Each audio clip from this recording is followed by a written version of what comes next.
The Galactic Council had existed for over 10 million years, and in all that time, no species had ever refused their invitation to join. Not once. The Council represented the pinnacle of civilization, bringing together the wisest, strongest, and most advanced races from across the galaxy. Their combined knowledge had ended wars, cured diseases, and elevated countless primitive worlds to heights they never could have reached alone. So when the humans said no, the entire council was stunned into silence. Admiral Zethkar stood at the center of the great assembly hall, his forearms spread wide in disbelief. As the greatest military mind the galaxy had ever produced, he had conquered systems, unified warring factions, and brought peace to sectors that had known only conflict for millennia. His tactical genius was legendary, his honor unquestioned, his loyalty to the council absolute. The holographic display before him showed a small blue world orbiting an unremarkable yellow star, Earth, home to a species that had barely crawled out of their gravity well, yet had somehow managed to catch the attention of every major power in the galaxy. "Explain this to me again," Zethkar rumbled, his voice carrying the authority of someone who had never been denied anything. "A species that has not even achieved faster-than-light travel has rejected our offer of membership." Counselor Vexani, the ancient and wise leader of the telepathic Mindari, nodded slowly.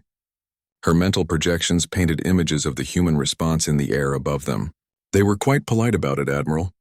Their representatives thanked us for the honor, acknowledged our technological superiority, and then simply said they preferred to remain independent." "Independent." Zethkar repeated the word like it tasted bitter. "They understand what we offer, yes? Unlimited energy, matter conversion technology, medical advances that would extend their brief lives by thousands of years, access to the combined knowledge of every civilization in the galaxy." "They understand perfectly," confirmed Dr. Melthos, the Council's chief xenobiologist. "We spent months explaining each benefit. Their leaders are surprisingly intelligent for such a young species. But they keep saying the same thing. They want to earn their achievements themselves." Zethkar's secondary arms clenched into fists. In his 300 years of service to the Council, he had seen primitive species react with fear, awe, or desperate gratitude when contacted. Never indifference, never this calm, polite rejection. "Perhaps they simply need more time to understand," suggested Counselor Yarbeth, ever the diplomat. "Most species require several generations to fully grasp the magnitude of what we offer." "No," Zethkar said firmly. "I have studied their military conflicts, their literature, their art. This is not confusion or fear. This is something else." He paused, accessing the massive databases compiled about human behavior. "They have a concept they call earning it. They seem to believe that accepting help diminishes the value of achievement." The Council murmured among themselves. Such thinking was almost incomprehensible to civilizations that had spent eons sharing knowledge and resources for the betterment of all. "Their wars," Zethkar continued, pulling up tactical analyses, "they are unlike anything in our records. When faced with overwhelming odds, instead of surrendering or seeking assistance, they fight harder. When their cities burn, instead of fleeing, they rebuild them stronger. When disease strikes, instead of praying to higher powers, they spend decades developing cures themselves." He highlighted a specific human conflict. During what they call their Second World War, their enemies developed weapons of mass destruction. Instead of surrendering, the losing side fought street by street, building by building, until their capital was rubble. Then, in the aftermath, they refused aid and rebuilt their nation into one of the strongest on their planet. Counselor Vexani's mental projections shifted, showing scenes of human resilience. Their literature is filled with stories of individuals facing impossible odds and refusing to give up. They seem to find meaning in struggle itself. "Fascinating," Dr. Melthos mused. "Most species evolve cooperation as their primary survival strategy. Humans appear to have evolved stubbornness." Zethkar studied the data streams flowing past him. Human technological development was accelerating at an unprecedented rate. In just the past century, they had gone from primitive flying machines to splitting the atom to putting their own kind on their moon. Their rate of advancement was actually faster than some council species had achieved with full galactic support. "They declined our offer 6 months ago," Zethkar noted. "Since then, their deep space observation capabilities have improved by 40%. They have successfully tested a fusion reactor. 3 of their private corporations are competing to establish permanent off-world colonies. Without our help, Counselor Yarbeth added unnecessarily. Indeed, Zethkar's tactical mind was already working through possibilities. Counselors, I believe we are facing something unprecedented in galactic history. A species that not only refuses our guidance but actively thrives without it. The hall fell silent as the implications sank in. Every member species of the Council had been uplifted in some way, either through direct intervention or by accessing the accumulated knowledge of older civilizations. The idea of a species reaching galactic significance entirely through their own efforts was not just rare, it was theoretically impossible. "What do you recommend, Admiral?" Vexani asked, though her mental projections suggested she already suspected his answer. Zethkar straightened to his full impressive height. "I recommend that I go to Earth personally. Not as a conqueror or a diplomat, but as an observer. I want to understand what drives them. I want to see this fire that burns within them." "That seems extreme," Counselor Yarbeth protested. "You are needed here. The Outer Rim conflicts require your attention." "The Outer Rim conflicts are minor territorial disputes that any competent commander can resolve," Zethkar replied dismissively. "This is different. For 10 million years, the Council has operated under the assumption that advanced civilization requires cooperation and shared knowledge. If humans prove that assumption wrong..." He let the sentence hang in the air. If humans could achieve greatness without the Council's help, it would fundamentally challenge everything they believed about the nature of progress and civilization itself. "Very well," Vexani said finally. "But you will go alone. A full diplomatic mission might be seen as pressure. Take a small ship, minimal crew. Observe and report back." Zethkar nodded, already planning his departure. As he left the assembly hall, his mind raced with questions. What was it about humans that made them so different? What had shaped them into a species that would rather struggle alone than accept help from those far more advanced? Most importantly, what would he find when he looked into the fire that burned at the heart of humanity? Unknown to Zethkar, that fire would prove to be unlike anything in the galaxy, and once touched by it, he would never be the same again. Admiral Zethkar's ship, the Eternal Vigilance, dropped out of hyperspace at the edge of Earth's solar system 3 weeks later. The vessel was a masterpiece of Council engineering, built from materials that could withstand the heat of stars and powered by the controlled collapse of micro-black holes. To human sensors, it would appear as nothing more than a small asteroid drifting through space. Zethkar stood on the observation deck, studying the primitive solar system before him. 9 planets, countless asteroids, and one unremarkable yellow star that humans called Sol. Yet something about this system felt different. There was an energy here, a sense of potential that his sophisticated sensors couldn't quite quantify. "Sir," his aide, Lieutenant Kextrol, approached with a datapad. "We've intercepted and translated thousands of human communications.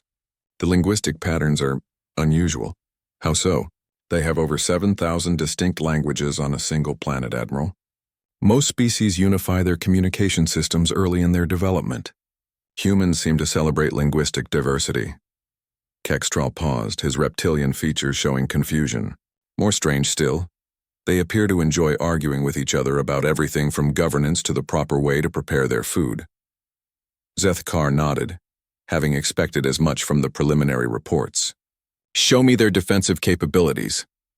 The holographic display shifted to show Earth's orbital infrastructure, primitive space stations, basic satellite networks, and a handful of experimental weapons platforms. By Council standards, it was laughably inadequate. A single Council destroyer could neutralize the entire system without breaking hyperspace. "They pose no military threat," Kextrol reported. "However, their rate of advancement is concerning. Intelligence suggests they went from basic rocketry to orbital habitation in less than 70 years. 70 years, Zethkar mused. The Vorthan Empire took 3,000 years to achieve the same level of development, even with Council guidance." He studied the human infrastructure more closely. "What are those installations on their moon?" "Mining operations, Admiral. They're extracting minerals to support their space program. Completely self-sufficient. They've also established research stations on their 4th planet, Mars." Zethkar's 4 eyes widened. Most species required Council-provided gravity manipulation technology to establish off-world colonies. Humans were doing it with chemical rockets and what appeared to be sheer determination. Take us closer. I want to observe their largest population center.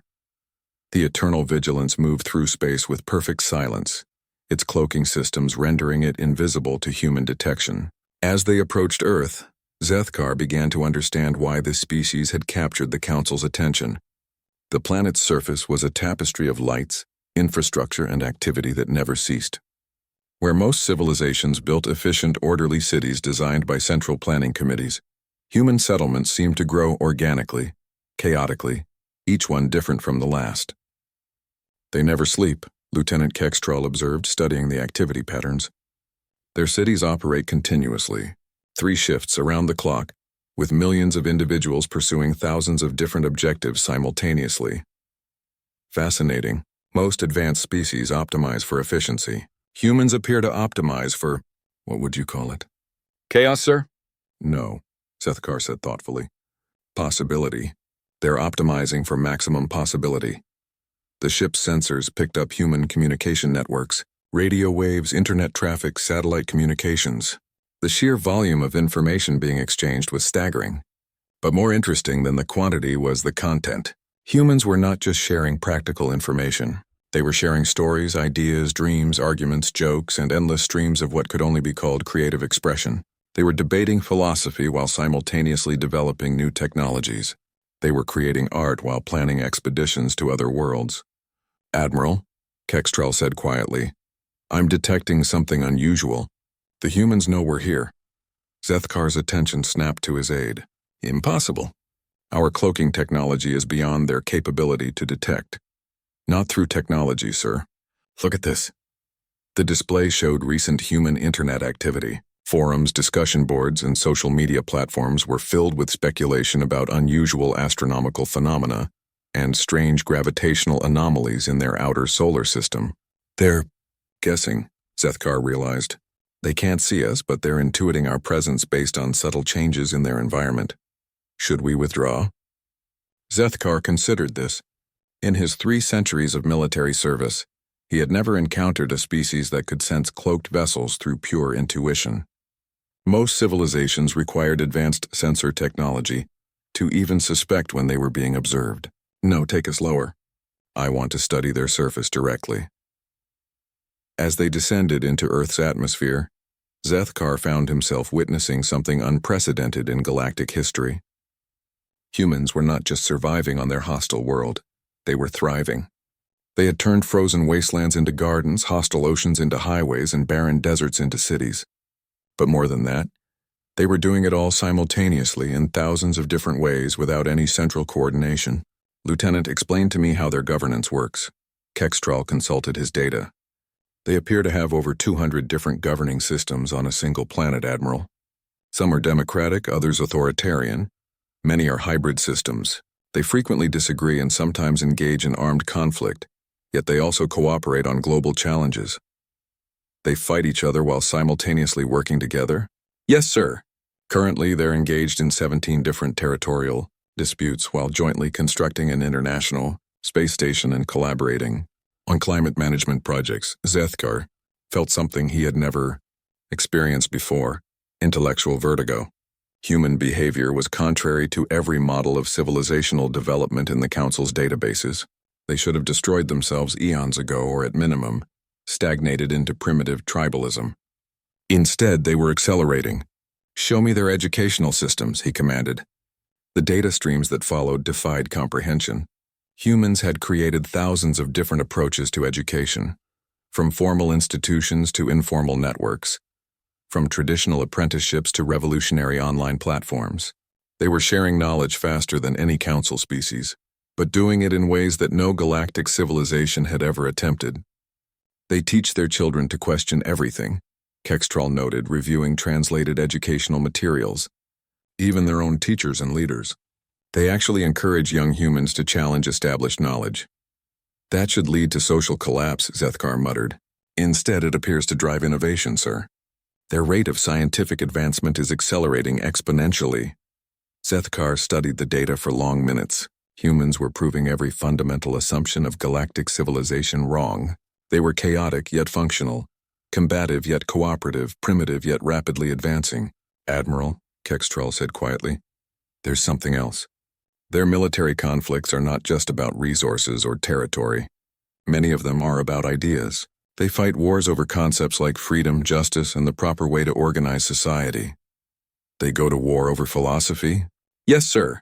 And when they win these wars, they often help their former enemies rebuild, then become allies.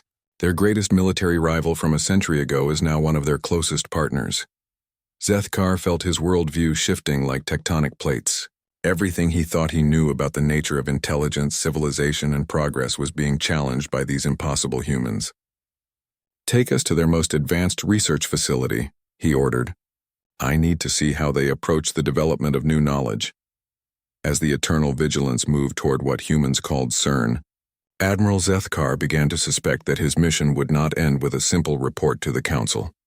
These humans were not just different, they were revolutionary, and he was beginning to understand that anyone who got too close to that revolution might never be the same again.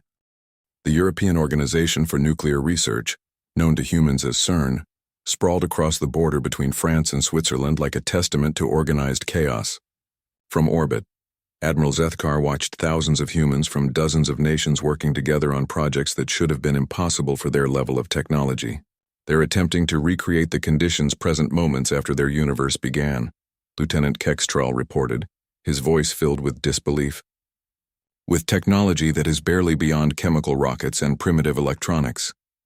Zethkar studied the massive particle accelerator buried beneath the Earth's surface. The engineering was crude by Council standards, but the ambition was breathtaking. These humans were trying to unlock the fundamental secrets of reality, using tools that were technological antiques. What have they discovered so far? Multiple exotic particles that our own science took millennia to catalog. They've also begun developing theories about parallel dimensions and quantum mechanics that are surprisingly accurate. Kestrel paused. Admiral, some of their theoretical work is approaching the level of understanding that Council species only achieve after receiving our guidance. Without any help. Without any help, Kestrel confirmed. Zethkar commanded his ship to descend closer to the facility. His advanced sensors picked up something that made his blood run cold. The humans were not just recreating the conditions of the early universe. They were doing it in a way that could theoretically open doorways to other dimensions. They're on the verge of discovering faster-than-light travel, he whispered. Impossible, sir. Our xenobiologists calculated that humans are at least 500 years away from developing hyperspace technology. Our xenobiologists were wrong. Zethkar pulled up the energy readings from the human experiments. They're approaching it from a completely different angle than any species in Council history. Instead of manipulating gravity fields, they're trying to fold space-time itself. The implications hit both officers simultaneously. If humans developed FTL travel on their own, without Council guidance, they would become the first species in galactic history to reach the stars through pure innovation. They would be truly independent. Admiral, Kestrel said slowly, if they succeed, they would become a power that could challenge the Council itself. Zethkar finished. Not through conquest, but by proving that our way is not the only way. Zethkar made a decision that would change everything. Prepare a cloaked shuttle. I'm going down to the surface. Sir, that's strictly against Council protocols. Direct contact with primitive species is forbidden without authorization. I'm not planning direct contact. I want to observe them up close to understand what drives them. Zethkar began checking his personal cloaking device. Something about these humans doesn't translate through long-range sensors. I need to see them with my own eyes. The shuttle descended through Earth's atmosphere as the sun set over Europe. Zethkar materialized just outside the CERN facility, his personal cloak rendering him invisible to human senses. For the first time in his life, he stood on the surface of an alien world as a hidden observer rather than a conqueror or diplomat. The first thing that struck him was the diversity. Humans of every conceivable physical variation worked side by side, speaking different languages but somehow understanding each other. Their differences seemed to strengthen rather than divide them. He followed a group of human scientists into the facility's main laboratory. What he saw there challenged everything he thought he knew about the development of knowledge. The humans were arguing, not the respectful formal debates of Council scientists. but passionate animated arguments that involved wild gestures, raised voices, and what appeared to be genuine emotional investment in ideas. Yet instead of leading to conflict, these arguments seemed to generate new insights. No, you're thinking about it backwards, a young human female was saying to an older male. The particle behavior we're seeing suggests that space-time isn't just curved, it's actively responsive to quantum observations. That's impossible, the older human replied. If space-time responds to observation, then consciousness itself would have to be a fundamental force. Exactly, the female human exclaimed. What if consciousness isn't just an emergent property of complex neural networks? What if it's woven into the fabric of reality itself? Zethkar listened in stunned silence. These humans were proposing theories that council philosophers had debated for millions of years, and they were doing it as if they were discussing the weather.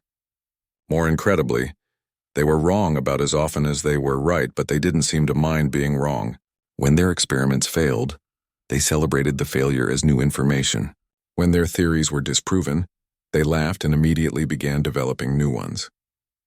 They treat failure as education, Zethkar whispered to himself. He spent hours moving through the facility, observing human behavior patterns.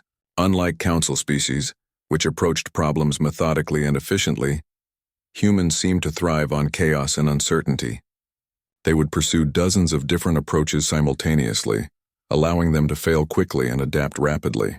But it was more than just their methodology. There was something in their eyes, an intensity that Zethkar had never seen before. These humans didn't just want to understand the universe, they were driven to understand it, as if their very existence depended on pushing the boundaries of knowledge. Late in the evening, Zethkar found himself in a small cafeteria where off-duty scientists gathered to eat and continue their discussions. He positioned himself near a table where several humans were engaged in what they called casual conversation. Do you ever wonder what's out there? A young man was asking his colleagues. I mean, really out there. Other civilizations, other ways of thinking about reality? Every day, replied a woman with graying hair. Sometimes I think the greatest discovery in human history won't be a new particle or a unified field theory. It'll be the moment we realize we're not alone. What if we're not ready for contact? Another human asked.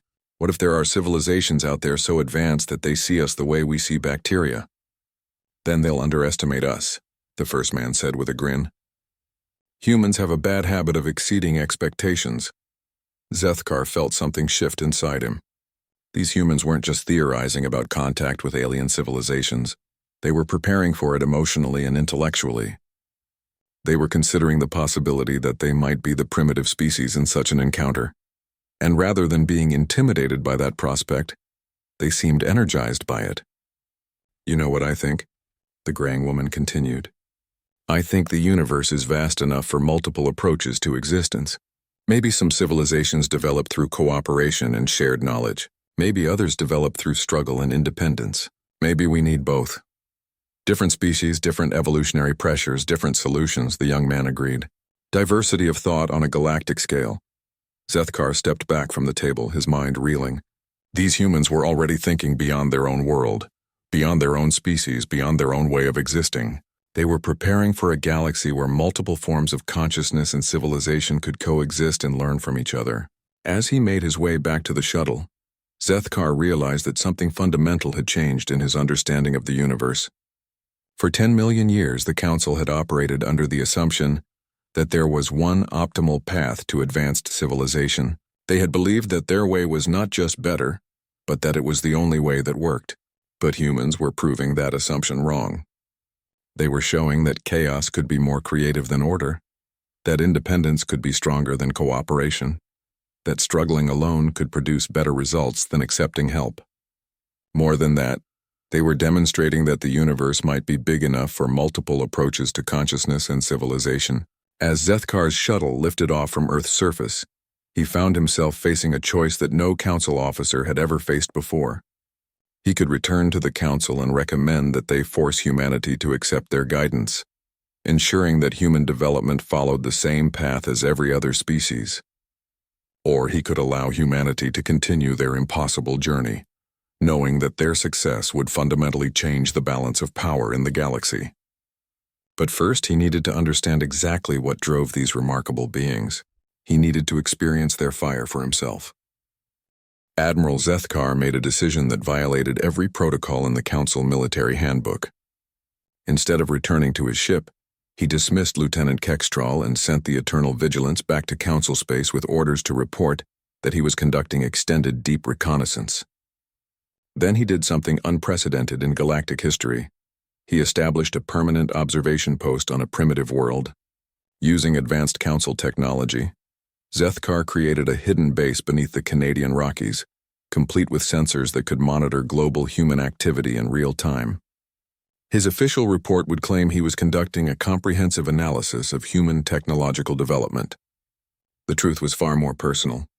He was becoming obsessed. Day after day, Zethkar watched human civilization unfold before him like a living organism. Their cities grew and changed constantly. Their technology advanced in unexpected directions. Their cultures evolved, merged, and split in patterns that defied every model of social development in the Council's databases. But it was their individual stories that truly captured his attention. Through their global communication networks, Zethkar had access to the personal lives of 8 billion humans. He watched a young girl in Bangladesh teach herself quantum physics using videos shared freely across their internet. He observed a team of engineers in Kenya develop a revolutionary water purification system using only materials available in their local environment. He followed a group of students in Brazil who were designing spacecraft in their spare time, just for the joy of solving impossible problems.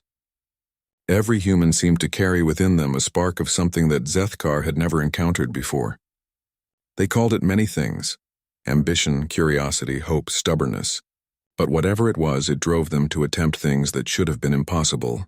They don't know when to quit, Zethkar muttered to himself as he watched a human named Sarah Chen work 18 hours a day on a fusion reactor design that her own colleagues said was impossible. She had been told by experts that her approach would never work, that she was wasting her time, that she should focus on more realistic projects. She ignored them all and kept working. 3 months later, her impossible design achieved sustainable fusion for 17 seconds longer than any previous attempt. The breakthrough opened new avenues of research that would eventually lead to unlimited clean energy. Zethkar began to understand that human stubbornness was not just cultural, it was evolutionary. On their hostile world, the humans who survived were the ones who refused to accept defeat. They had been shaped by ice ages, plagues, natural disasters, and countless other challenges that would have destroyed weaker species. But instead of making them fragile, those challenges had forged them into something unprecedented. A species that grew stronger under pressure. He watched this principle play out on scales both large and small. When their economy collapsed, humans rebuilt it differently and stronger. When diseases threatened to wipe them out, they developed medicine that eradicated those diseases forever. When their environment became polluted, they invented technologies to clean it up while simultaneously developing ways to prevent future damage. They didn't just solve problems, they made sure those problems could never threaten them again. After 6 months of observation, Zethkar realized he was witnessing the evolution of a post-scarcity civilization, but one unlike anything in Council history. Most species achieved post-scarcity through Council technology that eliminated the need for struggle. Humans were achieving it by becoming so good at solving problems that scarcity itself was becoming irrelevant. They were turning challenge into opportunity faster than new challenges could emerge. It was during his 8th month on Earth that Zethkar made a discovery that changed everything.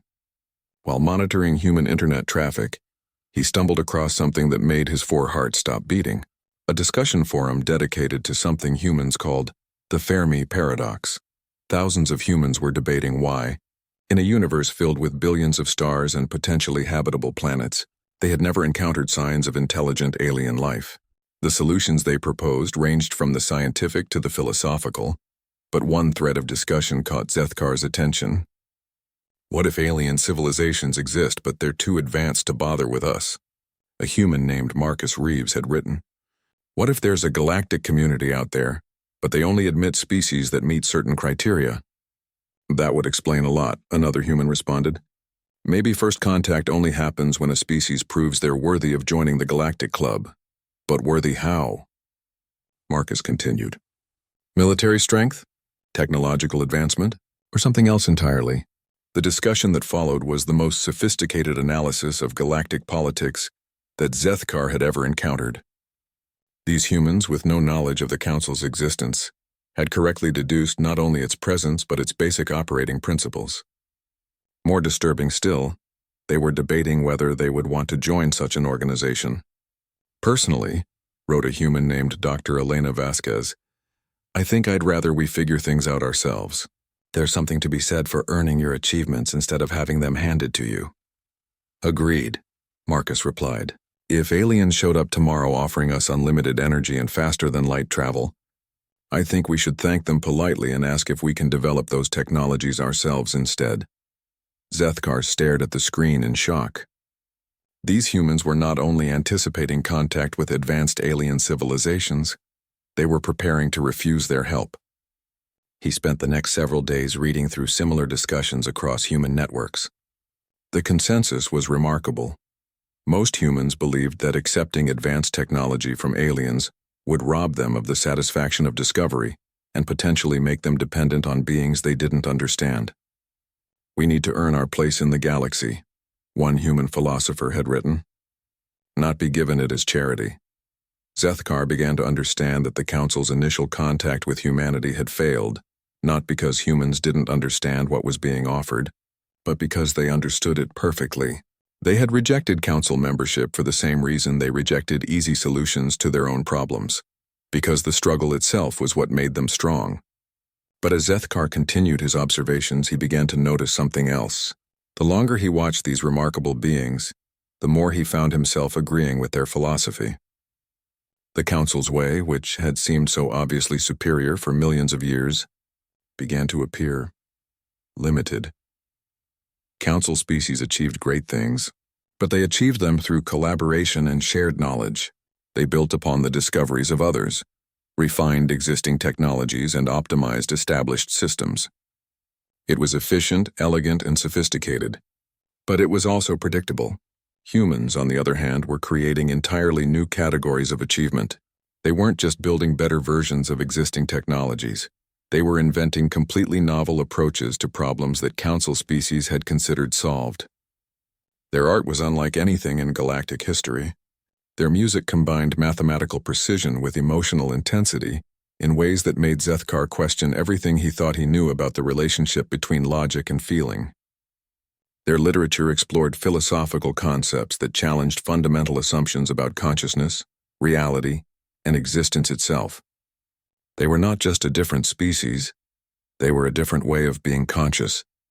As his first year on Earth drew to a close, Admiral Zethkar found himself facing a crisis that no Council officer had ever experienced. He was beginning to prefer human ways of thinking to Council orthodoxy. He realized with growing alarm, becoming more human than alien. The fire that burned at the heart of humanity was not just something he was observing. It was something that was beginning to burn within him as well. And he was starting to understand that once that fire took hold, there might be no going back to the cold, orderly existence he had known before. 2 years into his stay on Earth, Admiral Zethkar made a decision that would have been unthinkable when he first arrived. He broke Council law and made direct contact with a human.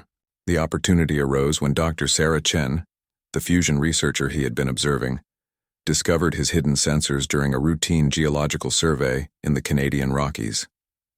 Instead of reporting the anomalous technology to her government, she did something typically human. She investigated it herself. Zethkar watched through his surveillance systems as Dr. Chen spent 3 weeks analyzing his equipment with instruments that should have been inadequate for the task. Somehow, she managed to identify the basic principles behind his cloaking technology and even began developing theoretical models for how it might work. When she finally located his underground facility, Zethkar faced a choice. He could relocate and continue his hidden observation, or he could reveal himself and satisfy his growing curiosity about how humans would react to actual alien contact. He chose revelation. Dr. Chen's response to finding a 4-armed alien admiral in a secret underground base was perhaps the most human reaction possible. She sat down, asked if he had coffee, and began interviewing him about his technology. "This is incredible," she said, examining his holographic displays with the enthusiasm of a child discovering a new toy. Your energy conversion rates are at least 1,000 times more efficient than anything we've achieved. How did you solve the magnetic confinement problem? Zethkar, who had expected fear, awe, or demands for technological assistance, found himself struggling to answer. Dr. Chen, are you not concerned about the implications of my presence here? Oh, I'm terrified, she replied cheerfully, not looking up from his fusion reactor schematics. First contact with an alien civilization is literally the most significant event in human history. I'm probably going to have a complete nervous breakdown later, but right now I'm looking at technology that could solve every energy problem our species faces, and I can't help but wonder how it works. Would you like me to explain it to you? Sarah looked up sharply. Could you? I could transfer the complete technical specifications to your systems in a matter of minutes. Your species would have unlimited clean energy within a decade. Sarah was quiet for a long moment, studying Zethkar's face with an intensity that made him uncomfortable. Why haven't you already done that? Because you refused our offer to join the Galactic Council. Ah. Sarah nodded as if this explained everything. You're from the people who contacted us 2 years ago, the ones offering to make us junior partners in galactic civilization. We offered to elevate your species to heights you could never achieve alone. And we said thanks but no. Thanks. Sarah's expression grew thoughtful. Can I ask you something, Admiral? Why did you come here personally? From what I understand about your people, this kind of direct observation isn't normal procedure. Zethkar found himself hesitating. How could he explain that he had become fascinated by human unpredictability? That he was questioning everything he had believed about the nature of progress and civilization? I wanted to understand what drives your species to reject help that would solve all your problems. That's easy, Sarah said. We don't want our problems solved. We want to solve them ourselves. Why? Sarah leaned back in her chair, considering the question. Have you ever climbed a mountain, Admiral? I do not understand the relevance. Humans climb mountains not because we need to reach the top, but because the act of climbing changes us. The struggle makes us stronger, more capable, more than we were before. She gestured at his technology. If you give us fusion power, we learn how to use fusion power. If we develop it ourselves, we learn how to think like the kind of people who can develop fusion power. The difference is fundamental. Zethkar stared at her.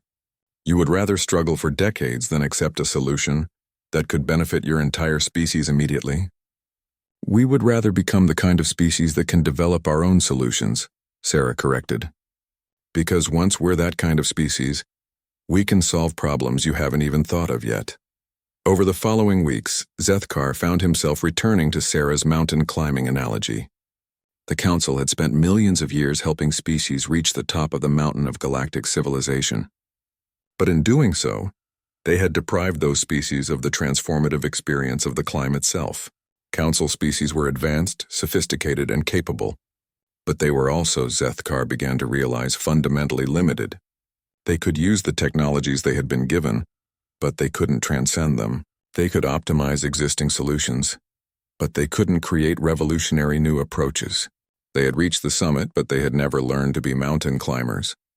Humans, on the other hand, were teaching themselves to climb by attempting increasingly impossible ascents. They were becoming something unprecedented, a species that grew stronger through struggle rather than weaker. Sarah became Zethkar's window into human nature. Through her, he met other researchers, artists, philosophers, and ordinary citizens. Each conversation challenged his assumptions further. The thing is, explained Dr. Marcus Reeves, a physicist Sarah had introduced him to, we don't just want to reach the stars. We want to be worthy of them when we get there. Worthy how? Zethkar asked. By earning our place through our own efforts. By bringing something unique to the galactic community rather than just being another species that was uplifted by others. Marcus paused. You know what the real difference is between us and your council species? When we fail, we don't just try again. We become better at trying. Artist Elena Vasquez put it differently. Your people seem to think that suffering is something to be eliminated. We think suffering is something to be transformed into strength. Philosopher James Wright offered perhaps the most disturbing perspective. Maybe the Council has been thinking about galactic civilization backwards. Instead of lifting primitive species up to an established standard, maybe advanced civilizations should be learning from primitive ones. With each conversation, Zethkar felt his loyalty to the Council eroding. These humans were not just different, they were revolutionary. They were challenging the fundamental assumptions upon which galactic civilization had been built for millions of years. More troubling still, they were convincing him that they were right. The breaking point came when Sarah asked him a simple question. "Admiral, what do you personally love about your work?" Zethkar found himself unable to answer. He had served the Council for 3 centuries, commanded fleets, conquered systems, and brought peace to countless worlds. But love? When had he ever felt love for his duties? "I serve efficiently," he said finally. "That's not what I asked. What makes you excited to wake up each morning? What challenges do you look forward to facing?" The question haunted him for days. Zethkar realized that he had not faced a real challenge in decades. Everything he did was predetermined by Council protocols, optimized by millions of years of experience, and executed according to established procedures. He was not a mountain climber. He was a passenger on a perfectly efficient escalator, moving steadily upward but never actually growing stronger. For the first time in his life, Admiral Zethkar began to understand what humans meant when they talked about their fire. It was not just determination or stubbornness. It was the joy of growth, the satisfaction of becoming more than you were, the love of the struggle itself. And once he felt that fire beginning to burn within him, Zethkar knew that his mission had fundamentally changed. He was no longer observing humanity. He was learning to become human himself. 5 years after Admiral Zethkar was supposed to return to Council space, the Galactic Council declared him missing in action. Search fleets scoured the galaxy for any trace of their greatest military mind, but found nothing. The official report listed him as lost during a reconnaissance mission to assess human technological development. The truth was far more extraordinary. Zethkar had not been lost. He had been transformed. On Earth, Dr. Sarah Chen published a research paper that revolutionized human understanding of fusion energy. The breakthrough came from her collaboration with an unnamed theoretical consultant, whose mathematical insights had helped her solve problems that had puzzled human scientists for decades. The paper made no mention of alien technology. Every equation, every principle, every innovation was derived through human reasoning and verified through human experimentation. But the pace of discovery had been accelerated by having access to someone who could ask the right questions at the right moments. "The beautiful thing about discovery," Sarah told her colleagues, "is that understanding belongs to whoever does the work to achieve it. It doesn't matter where the inspiration comes from." Zethkar, working under the human identity of Dr. Seth Arkun, had learned to think like a human scientist. Instead of providing answers, he had learned to provide better questions. Instead of sharing technology, he had shared perspective. Instead of solving human problems, he had helped humans become better at solving their own problems. The transformation had not been one-sided. Working with human researchers had changed Zethkar in ways he was still discovering. The human approach to knowledge, chaotic, collaborative, and driven by insatiable curiosity, had awakened parts of his mind that Council education had never accessed. He found himself making connections that his rigorous Council training would never have permitted. He began asking questions that efficient Council protocols would have discouraged. Most remarkably, he discovered that he enjoyed failure almost as much as success, because failure taught him things that success never could.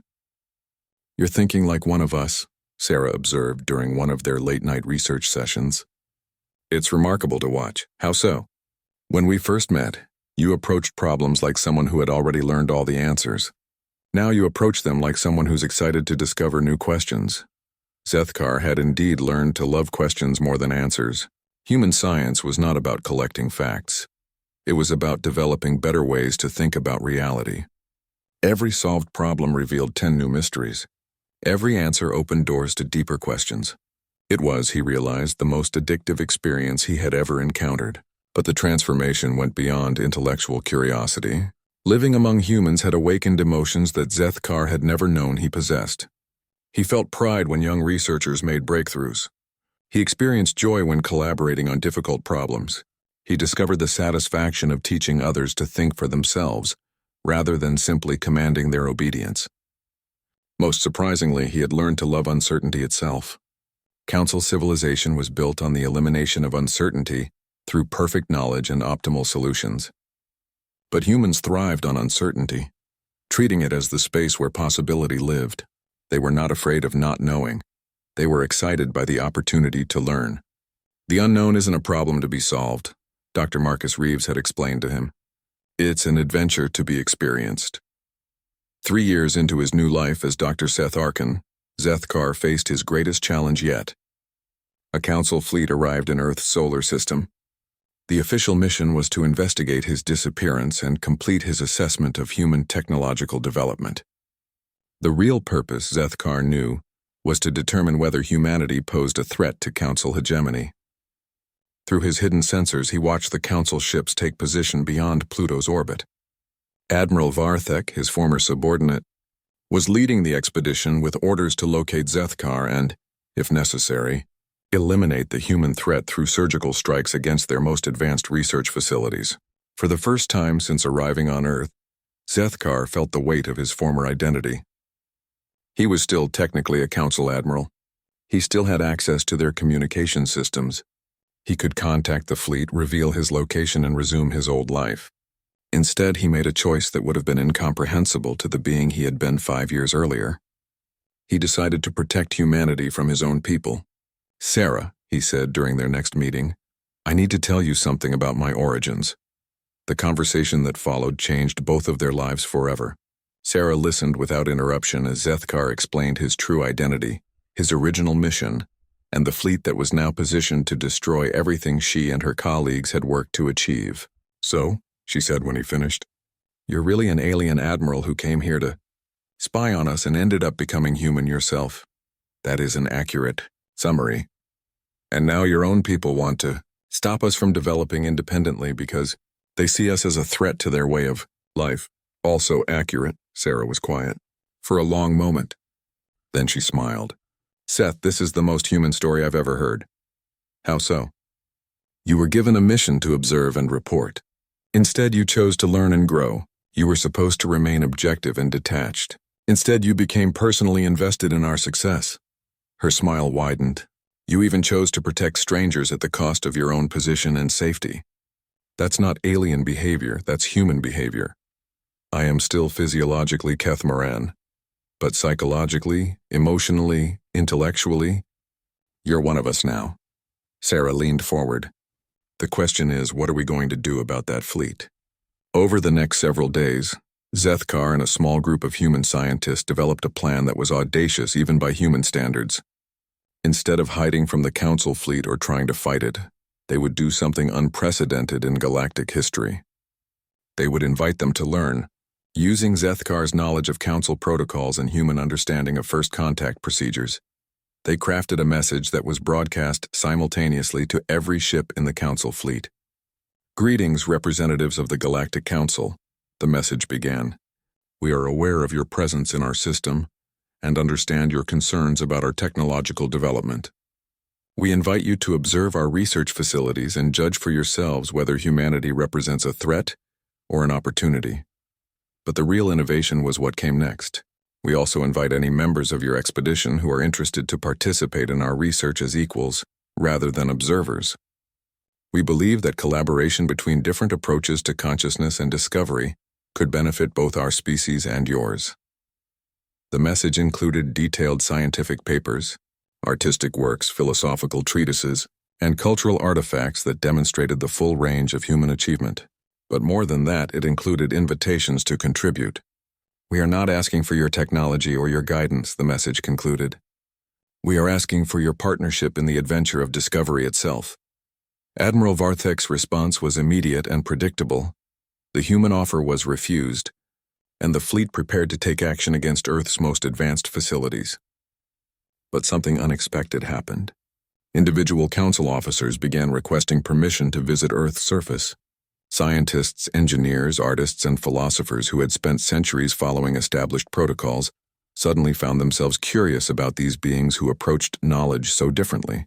Within a week, over 100 council personnel had requested temporary assignments to human research institutions. Admiral Varthek found himself facing a crisis that no council officer had ever confronted. His own people were choosing to learn from primitives rather than enlighten them. The transformation that had begun with one admiral was spreading throughout the council fleet. As Zethkar watched his former colleagues begin their own journeys of discovery, he finally understood what had happened to him. He had not been corrupted by human influence or converted by alien philosophy. He had been awakened to possibilities that had always existed within him, but had never been encouraged to develop. The fire that burned at the heart of humanity was not uniquely human after all. It was the fire of consciousness itself, the drive to grow, to learn, to become more than what you were. The Council had spent millions of years banking that fire in the name of efficiency and order. Humans had spent their entire history feeding it, no matter the cost. Now for the first time, Council beings were learning to tend their own flames. And in research facilities across Earth, beings from dozens of different species were discovering what Zethkar had learned: that the greatest achievement was not reaching the summit of knowledge, but becoming the kind of being who could climb ever higher mountains. Admiral Zethkar was never seen again because he had become something the Council had no name for: a bridge between two ways of being conscious, living proof that growth was possible at any stage of development. The greatest of the Council had entered humanity's fire and emerged as something entirely new. Not human, not Kethmoran, but a fusion of possibilities that neither species could have achieved alone.